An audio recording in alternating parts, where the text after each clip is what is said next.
lending protocols, DeFi lending protocols works based on how much liquidity is available in the lending market. Let's say if you have $1 million of USDT, but 0 is borrowed, the APR to borrow it's very low, 0 point something.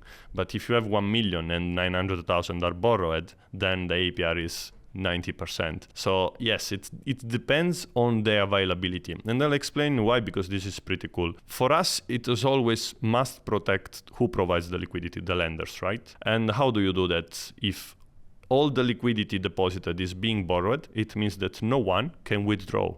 Because if you provide the liquidity in the pool and I borrow all of it, then you cannot take back your money. This is not a scenario appreciated by lenders. All the lending protocols have something called utilization ratio, which represents the amount of liquidity borrowed against the one deposited in the pool. When this utilization ratio reaches around 80%, interests are going to grow very quickly. That will motivate people to put yes, more. It is a mechanism that incentivizes directly lenders to put more liquidity and borrowers to borrow less, to reduce their amount. So we have this dynamic automated market making for the lending. In that case, how fixed rate works? Do you put all this risk? It depends at the time you take it, because if you take a fixed rate when the pool is very liquid, so there is a lot of liquidity, you're gonna have a very low APR.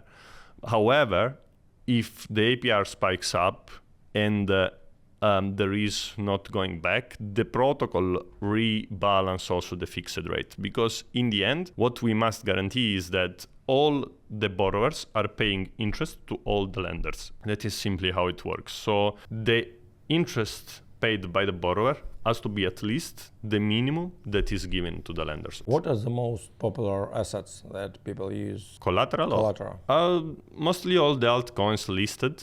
All the altcoins? Yes. How many altcoins do you support? We have Sol, Link, Gold, Silver, which is okay, it's RWA, Bitcoins, Ethereum, AVAX. Around 10. Yeah. We have Algo. Algo is our liquid staking version of Algo, which is the widest used. That's the main one. Can you clarify one more time about the RWA for gold and silver? Yeah, so basically... Because I have never met this before. Yeah, so in Algorand there is a protocol called MELD, and they tokenize metals. So they have like the real metal bank in Australia. They buy gold and then they tokenize it and they put it on chain. It looks like you can buy a gold from Algorand, let's say, from this platform, or you can buy gold as a commodity on any exchange. No, you can buy gold on this MELD platform that is on Algorand, and then once you buy it, you can use it as a collateral to folks.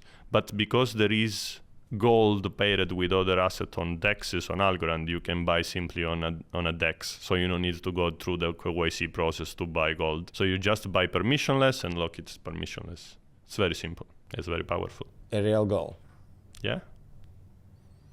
It's not a synthetic asset. Yeah, I get it. It's very interesting. I get it. So now you have 15 assets, from 10 to 15 assets. And what is the most popular one that people Algo, use? Because we are on Algo. Algo? Yes, of course. Like. So how many users Algo chain maybe?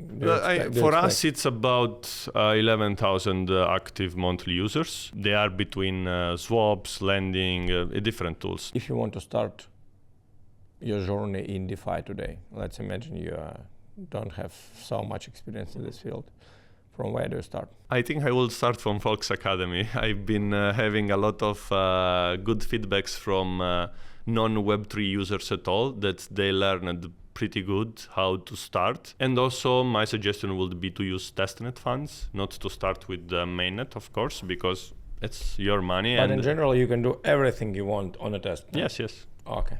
And you can learn, because anyway the experience is not the same as an exchange even, so it's better to get confident. And I also would read that disclaimer, because when using DeFi you are taking responsibility of your action, because the software is not really managed by anyone, so you are using a smart contract that can have vulnerabilities, of course. What about your personal investment strategy? Mm-hmm. What do you do on a crypto? I buy mainly top altcoins. I'm not a meme coin trader, just for a reason. I don't have time for that, because I believe that you need to be very focused if you want to invest in something so risky, because the time to go in and out is very short.